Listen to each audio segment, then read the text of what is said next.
All right, Joe will say good morning. Let us begin by thanking our sponsor, our Talmud Torah sponsors for the month of Elul, Avraham Shaindy Kelman, for dedicating all the Shurim and Drushos this month in memory of their parents, Zecharya and Rivka. We hope that in the merit of our Talmud Torah, the Neshamas will have an Aliyah and the family Ein Nechama. We thank all of our Week of Learning sponsors, Alan Wiseman, for dedicating the Shurim this week in commemoration of the 10th yahrzeit of his beloved wife, Reda, Rivka Rachel bas Zecharya, Jesse and Rivkah Meyerowitz, in honor of the birth of a baby boy, to Shmuel and Shira Artman, Dr. Ron and Marlene Gartenhaus, in honor of their sons Harris and Simon, learning in Eretz Yisrael, Paul and Paul Pollack as a zechus for refuah shlaimah for Alter ben Golda Etcha. And our Daf Yomi sponsors for today, the Plunka family in commemoration of the yahrzeit of Elazar ben Shimon, the son of Rabbi Shimon bar Yochai, and Sajah ben Yosef or Sajah Gon, whose yahrzeits are being observed today. We hope that in the merit of our Talmud Torah, the Neshamas will have an Aliyah, and they should be a zechus for all of Klal Yisrael. But with that, let us begin. Shechianu, Vikimanu, Vigyanu, Lazman Hazeh, to come to Masechas Be'ah, an incredibly exciting Masechta filled with incredible halacha, incredible agarata. For those who were learning Smichas Chaver, there will also be a very nice chazara of much of Hilchos Muktzah, which we will see, which will be very, very nice. Even those who didn't learn Smichas Chaver will have a nice chazara of Hilchos Muktzah. And I will say with that, let us begin. Says the Mishnah, Beitzah Shenol da B'Yamtiv. Right, Beitzah Shenol. I think everyone in their life has come across this Mishnah in some way, shape, or form at some time. For some of us, maybe in yeshiva. Those of us who are in the Daf, certainly in Daf Yomi. But again, a very famous Mishnah. Beitzah Shenol da B'Yamtiv. Literally, again, a chicken lays an egg on Yamtiv. What is the status of the egg? So says the Gemara, Beis Shammai omrin tochal. Beis Shammai says you are permitted to go ahead and eat the egg. Ubeis Hillel omrim lo sochal. Beis Hillel says you are not permitted to eat the egg. So we'll say what is at the core of that machlokes. In Yirtz Hashem will be seen in the Gemara. So that's machlokes number 1. Machlokes number 2 in the Mishnah. Beis Shammai omrim sa'ar bekizayis chametz bekikosevus. Well, the second machlokes is regarding the shear of sa'ar. See, it's interesting. We often translate sa'ar as chametz. Sa'ar is actually a leavening agent. Right, so sa'ar is something, it could be sourdough, a leavening agent, or something you introduce into a mixture in order to create chimutz, in order to create the leavening process. So what's the shear on Pesach, the prohibitive shear for sa'ar? So Beis Shammai omrim, sa'ar bekizayis, the shear of sa'ar is a kizayis, and the chometz, but chometz itself is bekikosevus, is the size, ultimately, again, of a date. Now, again, just to orient you a little bit, so like in the world of shiurim, going from least to greatest, you'll have a kizayis, a koseves, and a kebeitzah. So again, so you have Beis Shammai saying the shear for sa'ar is going to be. By the way, there are Be'ah notebooks over here if anyone wants, right behind Saeed. Also extra ones up here. The notebooks are yours. Compliments of the shear. Again, I think many of the Chavra started doing this already back in Sukkah. Some even started a little bit before it. It's kedai to keep a notebook to write down whether it's halachas or hashkafas, or ideas, chidushim you have, epiphanies you have, thoughts you have, ideas that grab your attention. Also a wonderful way to retain something from the daf, because we move so quickly that sometimes it's kedai just to go ahead and retain a nugget, a morsel for each and every daf. In any event, so we have second machlokes Beis Shammai Beis Hillel is the machlokes in the shear of sa'ar. So you have again Beis Shammai saying sa'ar is kizayis, chametz is kikoseves. Beis Hillel say zev kizayis. Beis Hillel say the shear for both sa'ar as well as chametz is going to be kizayis. We'll say that's machlokes number 2. Now, by the way, what do these two machlokesim have in common with each other? So the answer is very little, except for one important fact. If you look at Rashi divrei hamaschil sa'ar bekizayis mishum dahani tlas mili have mikule Beis Shammai or mechomrei Beis Hillel. The common denominator amongst the 3 machlokesim mentioned here in the Mishnah are unique circumstances where Beis Shammai is mekel and Beis Hillel is machmir, which of course is not the norm. Normally we're used to seeing the opposite. The unique quality of the 3 machlokesim over here is Beis Hillel's machmir and Beis Shammai is mekel. So again, chicken lays an egg on Yom Tiv. Beis Shammai says eat it. Beis Hillel says no, you can't. Why? We'll have to see. Machlokes number 2. The shear of Sa'ar, Beis Shammai says, is a kizayis. Chametz, koseves, and ultimately again Beis Hillel both be kizayis. Good. Hashochet chayiv of b'Yom Tiv. Next. What if one goes out and shechts a chaya or an oaf on Yom Tiv? Remember again, a chaya, non-domesticated animal. Oaf is a bird. The common denominator between those two animals is you require kisui hadam. Kisui hadam is a mitzvah to cover the blood of the animal after shechita.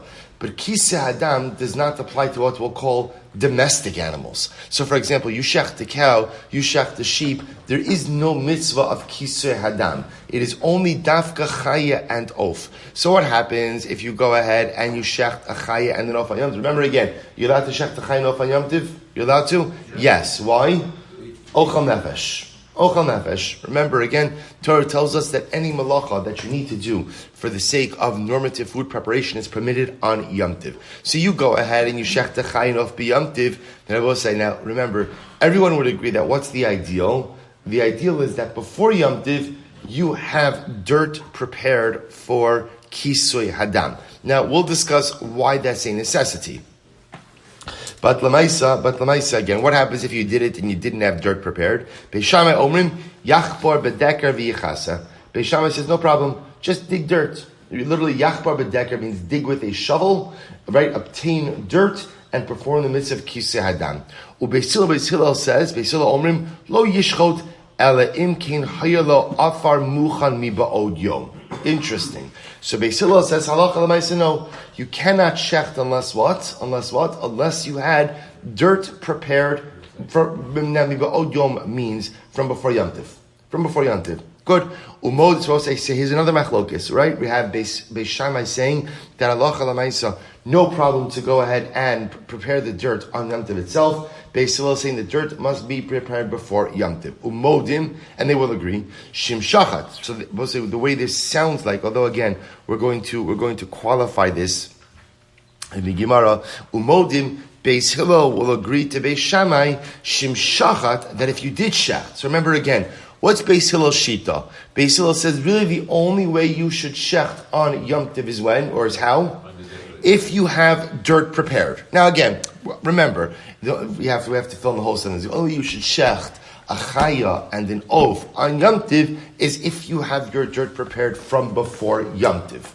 Right? So what happens if you shechted? Umodim. Beis Hillel will agree that if you did shecht, umodim shim shachat, sheyachbar badeker v'yichasa, that you should go ahead and dig with a shovel, obtain dirt, and cover the blood.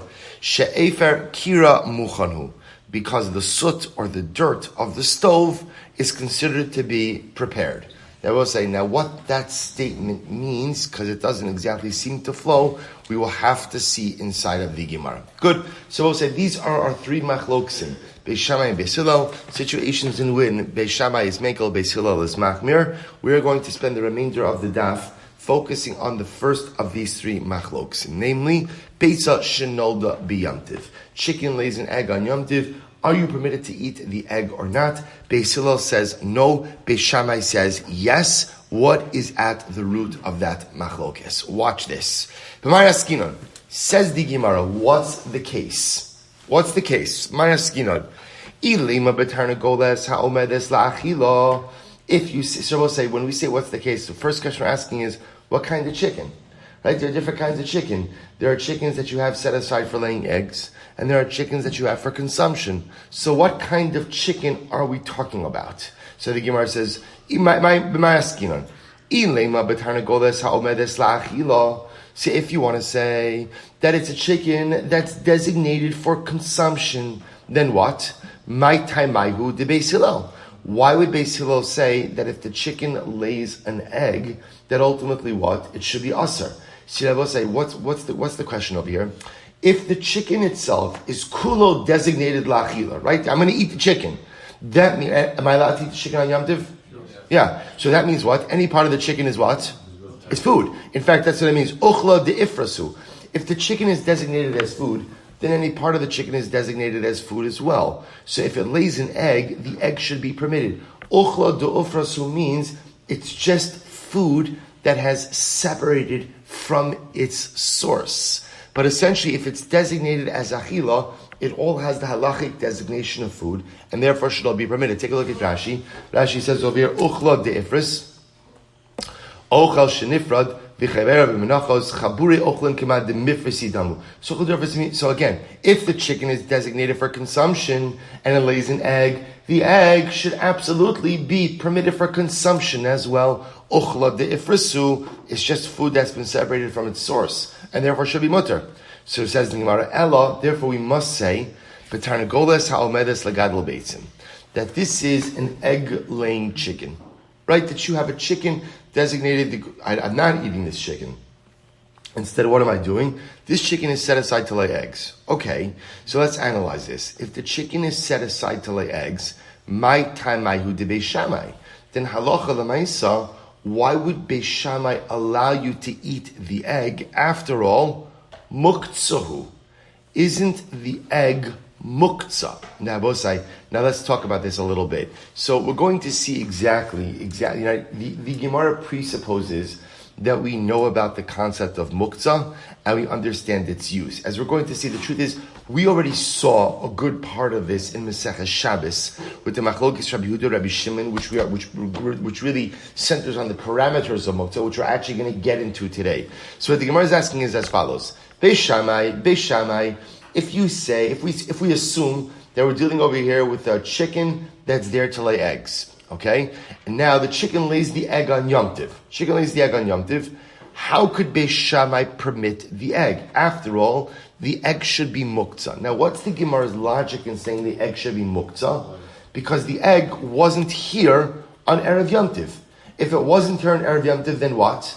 Then it has not been actively set aside for use. If it hasn't been set aside for use, then shouldn't it be muktzah?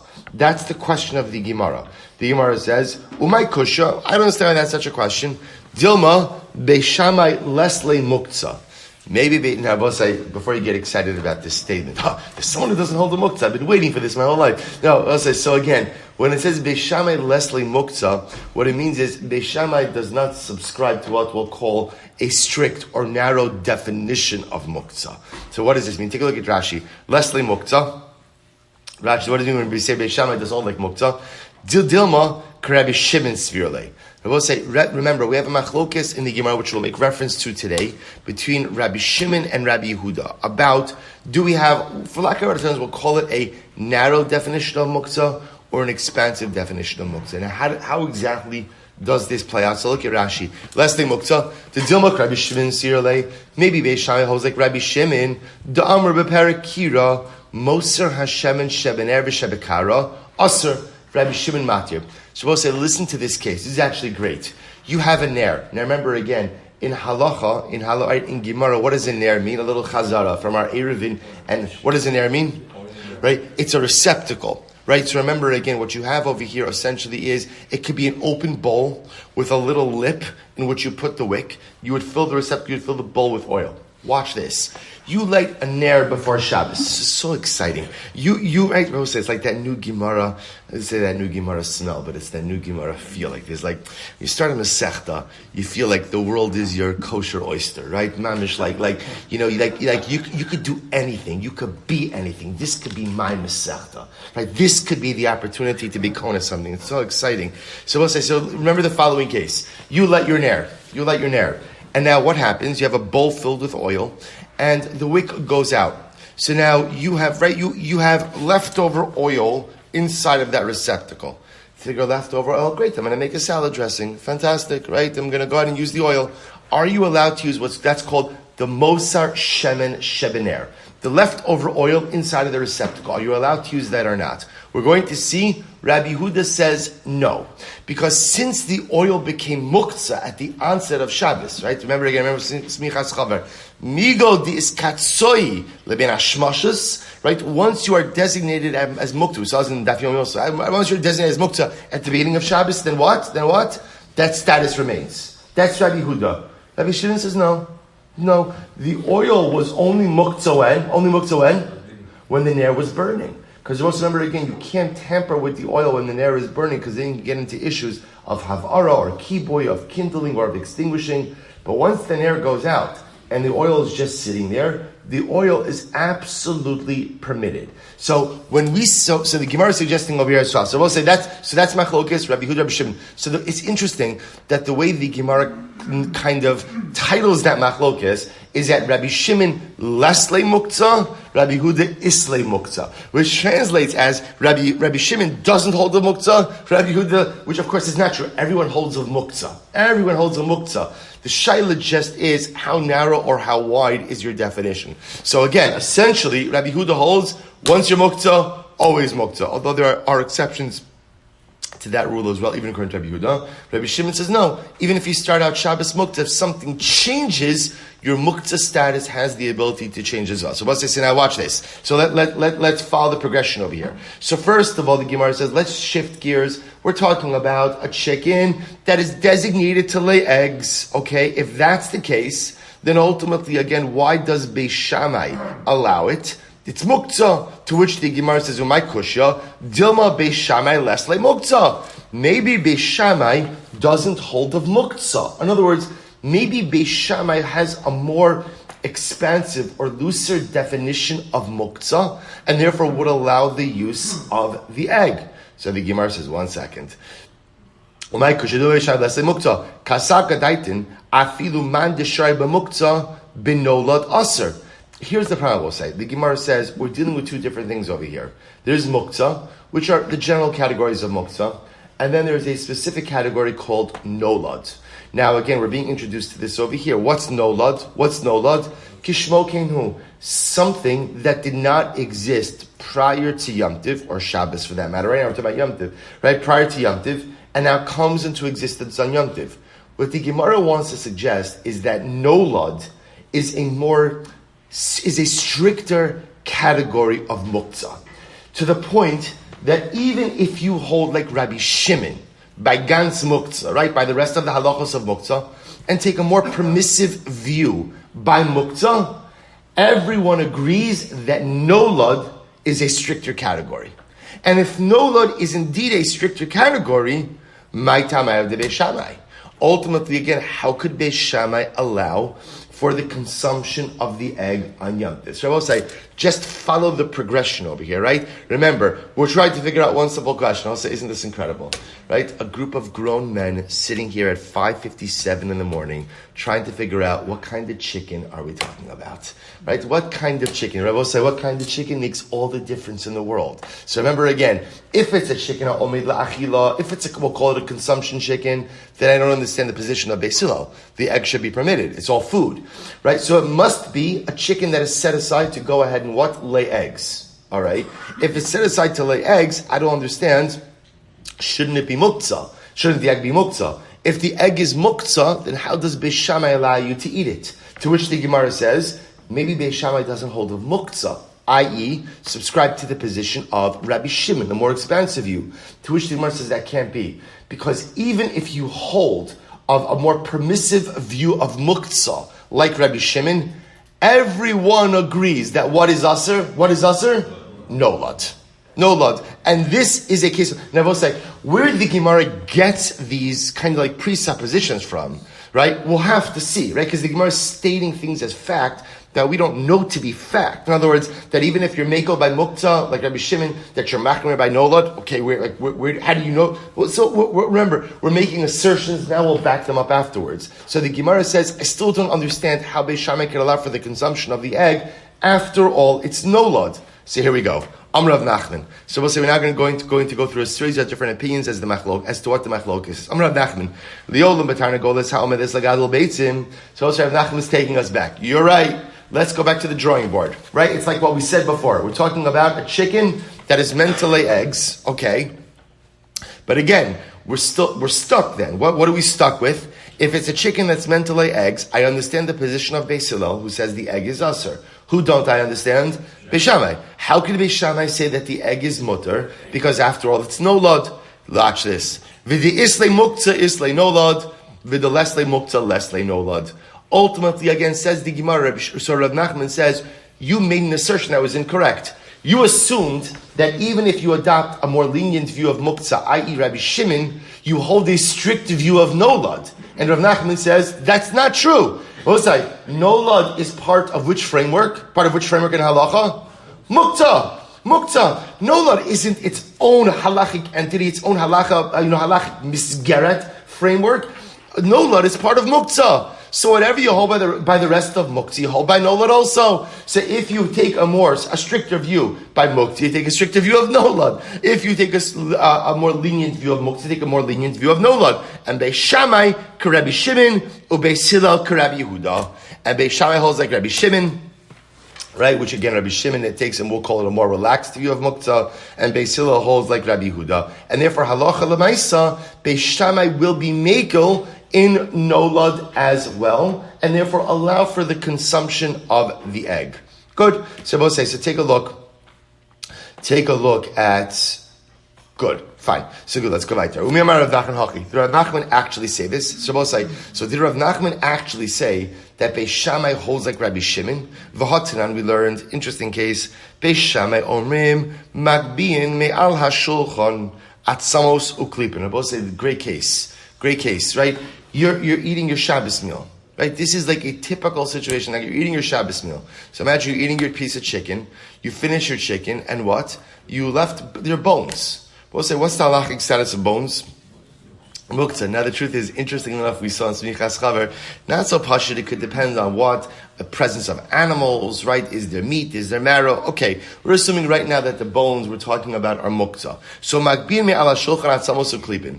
Right? Beis Shammai say that halacha l'maisa, you are permitted to go ahead and remove bones and shells from the table. Then I will say, by the way, what's the halacha? Why are you allowed to do that? Why are you allowed to do that? So Rashi says over here in Magbiyin, b'shabes me'ala shulchan atzamos she'in ru'in la'achila klipi ha'gozim v'lo chashin l'muktzah. The truth is, we learned why is that not a problem muktzah? And remember.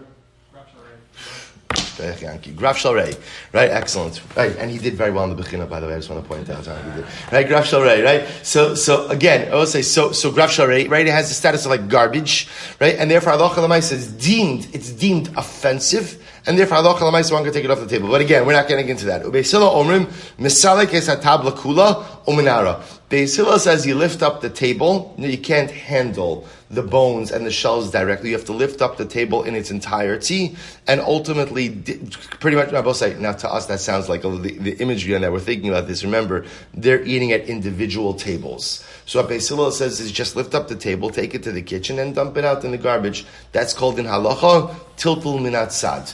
Indirect movement of muktzah, which will not be problematic. Okay, so the Gemara says, Rav Nachman said, so once again, you have Beis Shammai being mekel, Beis Hillel being machmir. Rav Nachman said, I think the attribution is wrong. Anu ein lanu ela Beis Shammai k'Rabbi Yehuda u Beis Hillel k'Rabbi Shimon. And now Rav Nachman comes along and says, by the way, I think you mixed up the attribution. And it's Beis Hillel who says that you could handle the bones and the shells directly, and Beis Shammai who says that you have to move the table. Why? Because Beis Shammai holds like Rabbi Yehuda, the stricter view of muktzah, and Beis Hillel holds like Rabbi Shimon. We'll say we now have Rav Nachman directly contradicting himself. Rav Nachman wanted to explain the Mishnah that, remember, it's a tarnagolas ha'omedes lagadol beitzim. It's a chicken that is designated to lay eggs. That's aleph, right? And the reason why Beis Shammai allows you to eat the egg, and it's not a problem of muktzah, is because Beis Shammai adopts a lenient approach to muktzah, i.e. Rabbi Shimon, and therefore halacha l'maisa allows you to go ahead and eat the egg. Now we just saw that Rav Nachman goes ahead and links Beis Shammai with who? With Rabbi Yehuda, who's the stricter view of muktzah. Rav Nachman just contradicted himself. Amar l'cha Rav Nachman says, no, I'm not contradicting myself. Gabe Shabbos distam lan tana k'Rabbi Shimon. Shabbos says, so now Rav Nachman is going to make an interesting distinction between Shabbos and Yom Tiv. So Nachman will say like this: Gabi Shabbos, when it comes to Shabbos, this stam lan tanag Rabbi Shimon. But so whenever you have a stam mishnah in Masechah Shabbos, we attribute it to Rabbi Shimon. The Gemara says this lan, for example, mechatchines hadaluin lifnei behema. So we'll see there's two different things over here. Daluin are gourds. So you're allowed to cut up the gourds in front of dogs on Shabbos. And both said, Now, what's the chiddush? Now we're talking about, remember, the gourds are detached from the ground. Why do I need a Gemara to tell me, a Mishnah to tell me that I'm allowed to cut up the gourds? Because remember, again, Rashi says over here, you might have thought, do the dogs need the gourd to be cut up in order to eat it? No.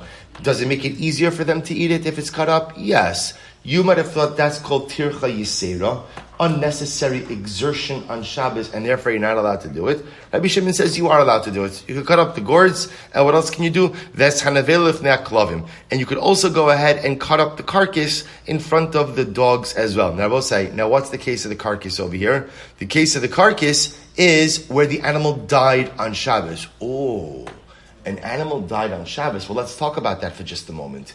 We'll say, if an animal died on Shabbos, are you allowed to utilize this carcass for your dogs on Shabbos?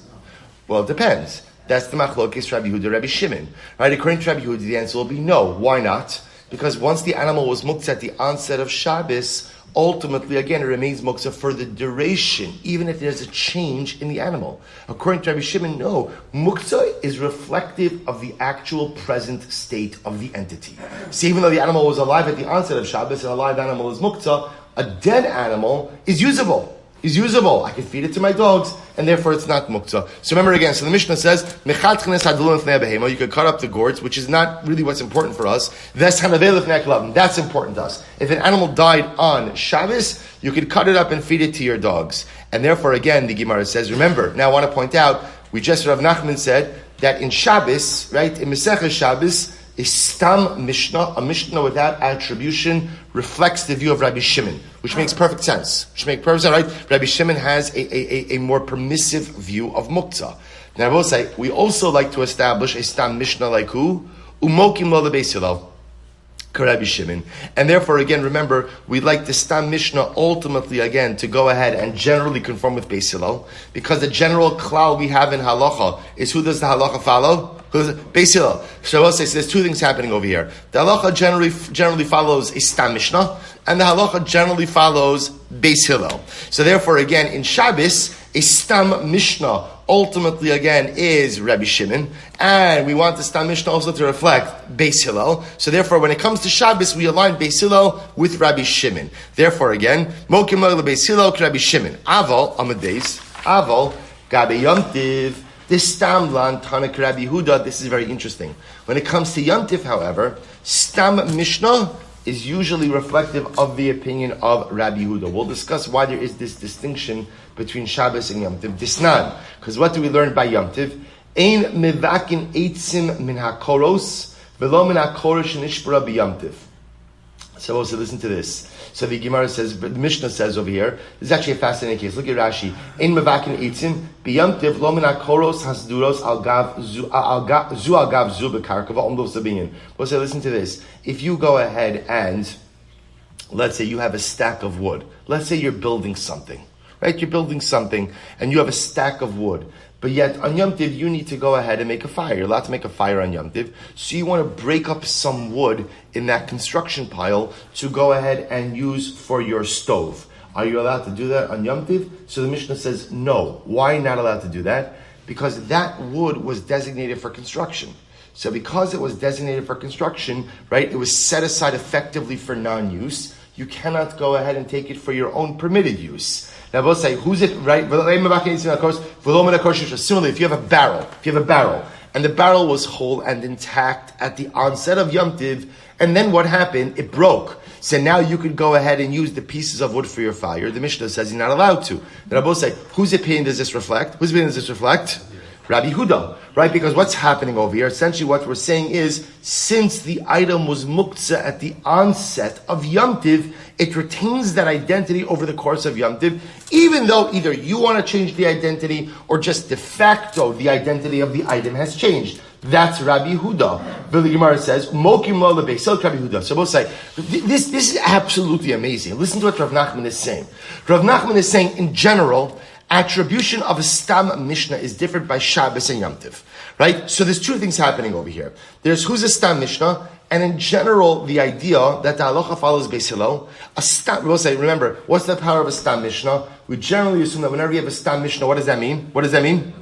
Everyone agrees. Everyone agrees. That's what it means. Because if there was somebody who disagreed, they would voice their opinion. Everyone agrees in a Stam Mishnah. And so we have that. And generally the halacha follows Beis Hillel. So watch what Rav Nachman does. This is incredible. So Rav Nachman says, when it comes to Hilchos Shabbos, Stam Mishnah reflects the view of Rabbi Shimon, who halacha l'maisa takes a moral, we'll call it permissive, approach to muktzah.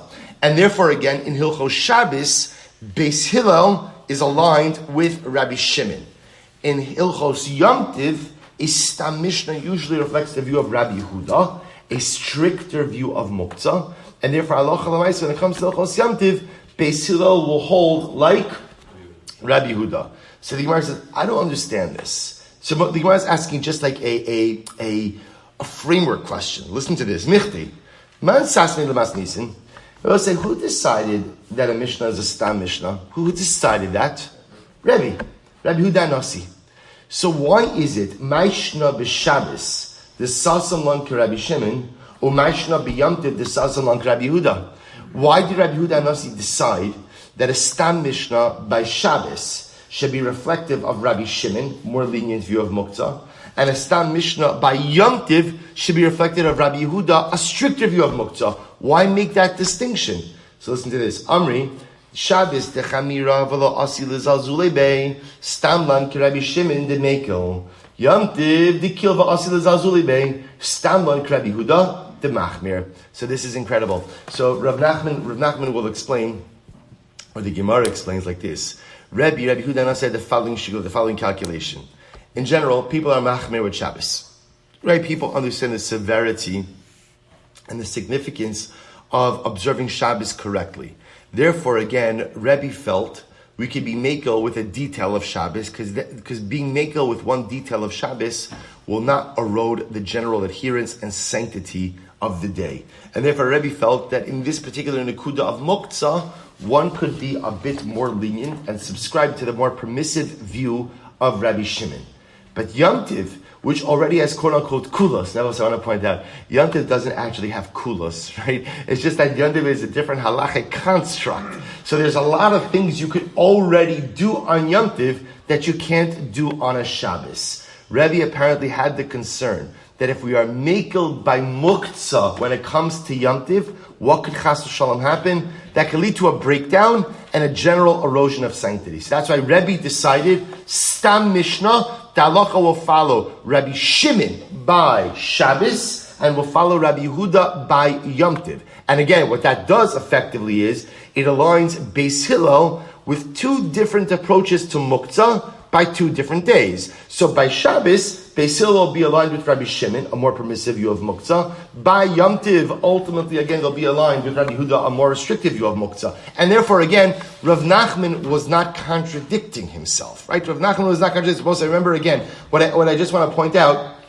So let's go back. So now, but now keep this. We'll say now let's tie this all together. Remember, how do we get into this? Rav Nachman wanted to suggest. Remember, what type of chicken are we talking about? What are we chicken? What are we chicken? What type of chicken? Betarnagolas ha'omedis legaydel beitzim.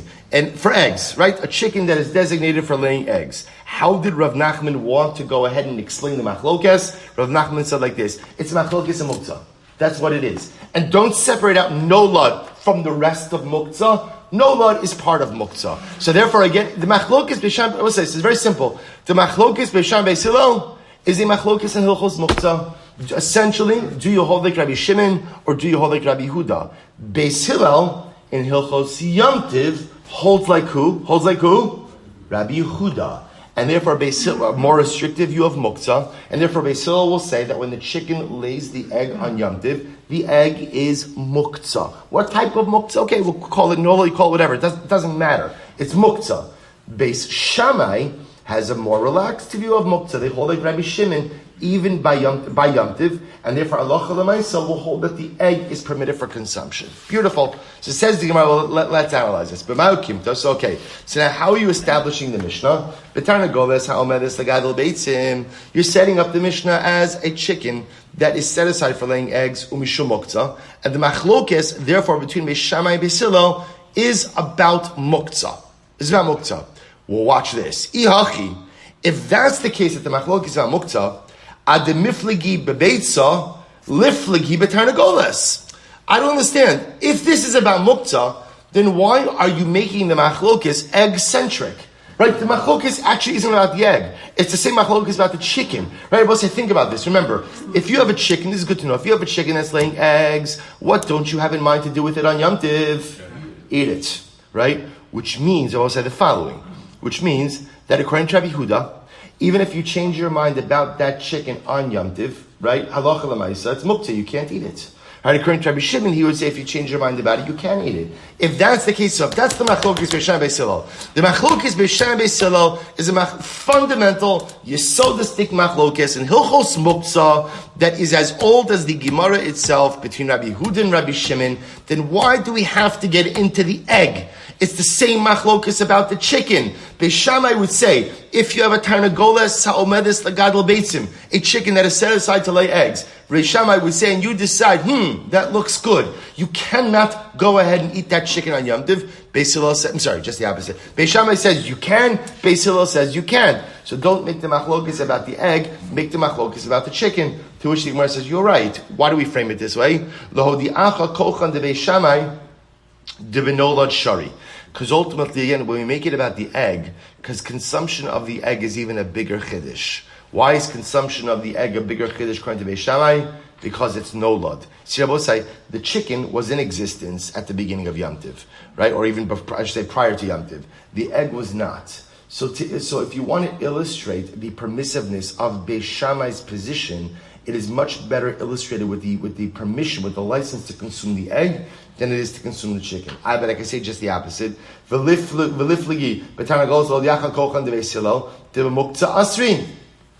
I would tell you that again, I can say just the opposite. Let's talk about the chicken to show you the restrictive nature of Beis Hillel's position. Right? That not only does Beis Hillel not allow you to eat the egg, but Beis Hillel doesn't even allow you to what? To eat the chicken. To which the Gemara says, koach de teira adif. Okay, so I will say generally we have a principle in halacha of koach de teira adif, right? It is always much easier to aser things than it is to permit things. So in general, when the Gemara wants to go ahead and express a chiddush, right? The Gemara would like to express the chiddush in terms of what a novel ruling that allows someone to permit something. So because Beis Shammai is the permitter and Beis Hillel is the prohibitor, therefore again we'd rather frame the case in a way that gives the greatest chiddush in the realm of heter, not the realm of iser. To which the Gemara says, even if we adopt that, why not do the following? V'niflog b'tarvayhu. Why not go ahead and make the machlokes both about the chicken and the egg and frame it as follows? Tarnagoles ha'omedes lagadol beitzim. If you have a chicken that is set aside to lay eggs, he ubeitzasa, both the chicken and the egg, Beis Shammai omrim tochal, ubeis Hillel omrim lo tochal. Beis Shammai says you could eat it.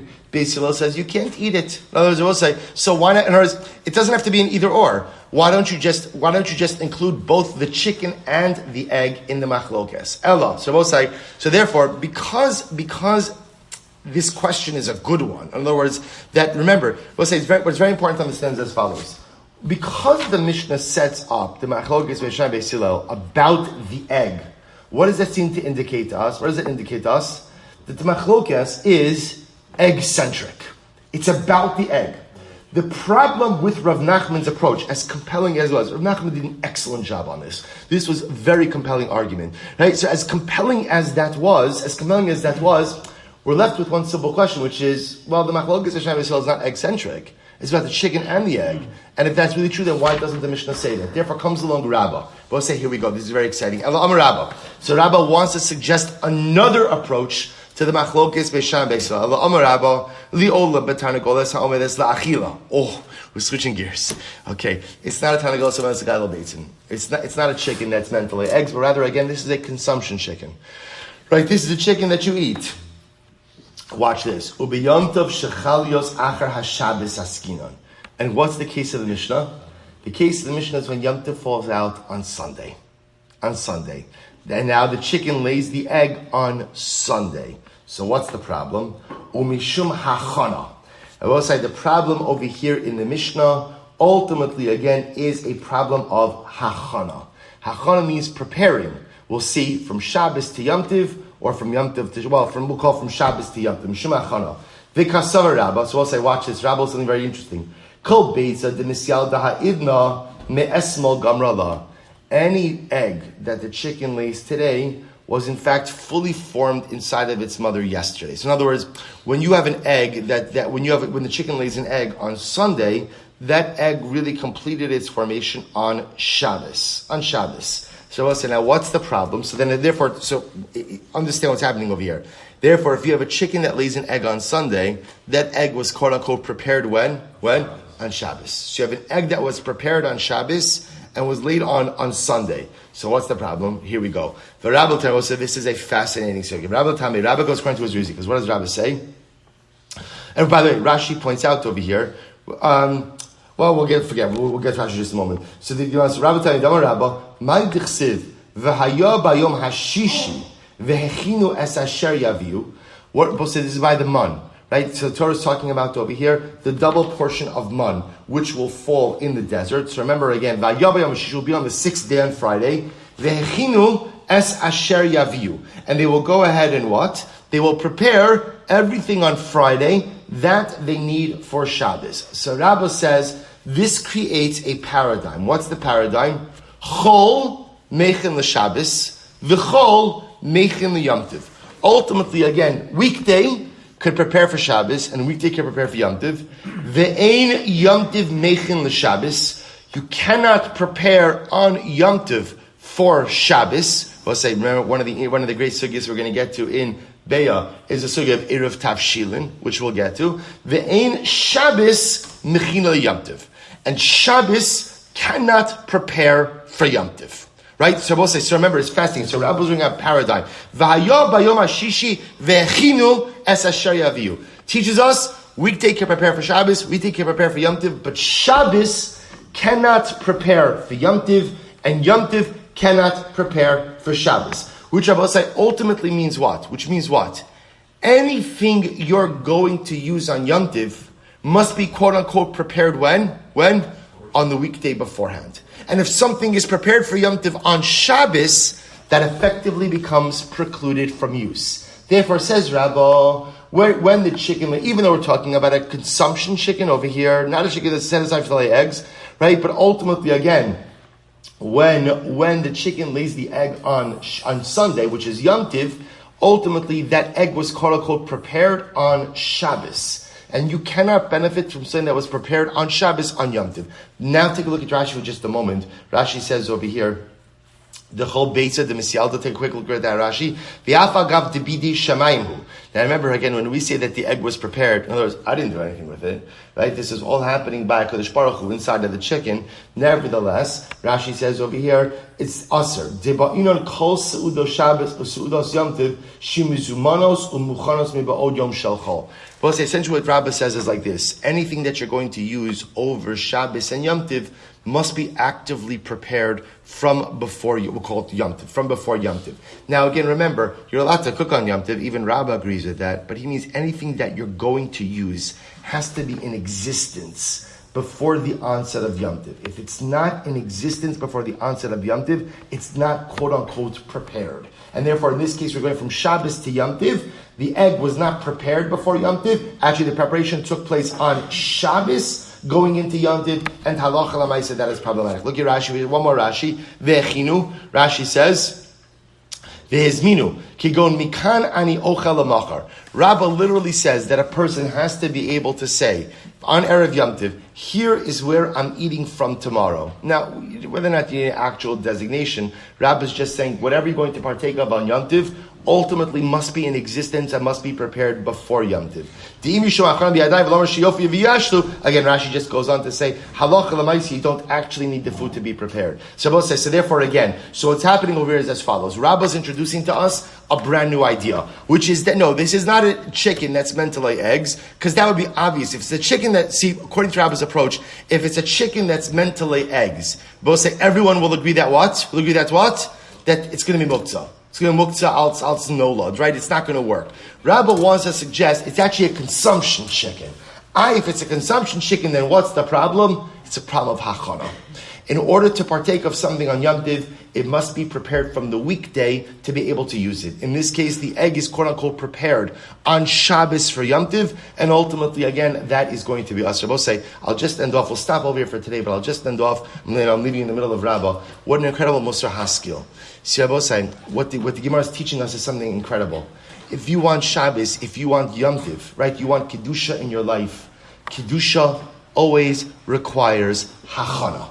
Always requires preparation, right? If you have to go, you have to be mechin b'chol l'tzorech Shabbos or l'tzorech Yom Tov, which I will say is such an incredible yesod, because sometimes we show up at quote-unquote religious events, right? We show up at spiritual moments and we expect to be inspired right there. It doesn't work that way. If you want inspiration, if you want devekus, if you want to feel a connection to the Ribono Shel Olam, the only way to have a Shabbos, what's Shabbos? What's Shabbos? Shabbos is me'ein olam haba. Shabbos is dwelling with the Ribono Shel Olam. If you want a Shabbos, you require hachana b'chol. There has to be proper weekday preparation. You want Yom Tiv. You want to be Ola Regel, not yet physically, but spiritually. It requires Hachana B'chol. And you can't be Mechin from Shabbos to Yom Tov, from Yom Tov to Shabbos. You can't do the Hachana once you're embedded in the Kedusha itself. But the Hachana really takes place b'chana. I will say, this is so incredibly important. This is why the Mishnah Bracha says, the Chasidim HaRishonim were Shon Sha'achas Lefnei HaTfilah. The original Chasidim used to go ahead and whatever Shon means, meditate, prepare for an hour, or it doesn't have to mean an hour, for some amount of time before Tfilah. Why? You want to have it's everything. You want to have a meaningful davening experience. It's so difficult for us. It requires preparation. Whatever meaningful event you want in life requires hachana. Chol mechin l'Shabbos. Chol mechin, and the Sasema says that this will really stop. Sasema says that's the holiest days of the year, quotes the Zohar, which is actually incredible. Holiest days of the year are the days between Yom Kippur and Sukkot. Between Yom Kippur and Sukkot, it's been as manim, right? What's between Yom Kippur and Sukkot, right? Because what do you think between Yom Kippur and Sukkot? There's such a frenzied hachana. Right? If you think about it, there's no specific mitzvahs between Yom Kippur and Sukkot, but I'm busy. I'm this hachana, lulav and esrei, sukkah, Yom Tiv, this hachanas like no other time. Says the Sfasem is hachanas, preparation for a kedusha, putting yourself in the right headspace, going ahead and making sure that the framework of your life is ready to makabel that kedusha. Sometimes the hachana is even more powerful and impactful than the davar shebekdusha itself. Chol mechin l'Yom Tiv, chol mechin l'Shabbos. So we'll stop over here. We'll pick up with Rabbi Amir Hashem tomorrow.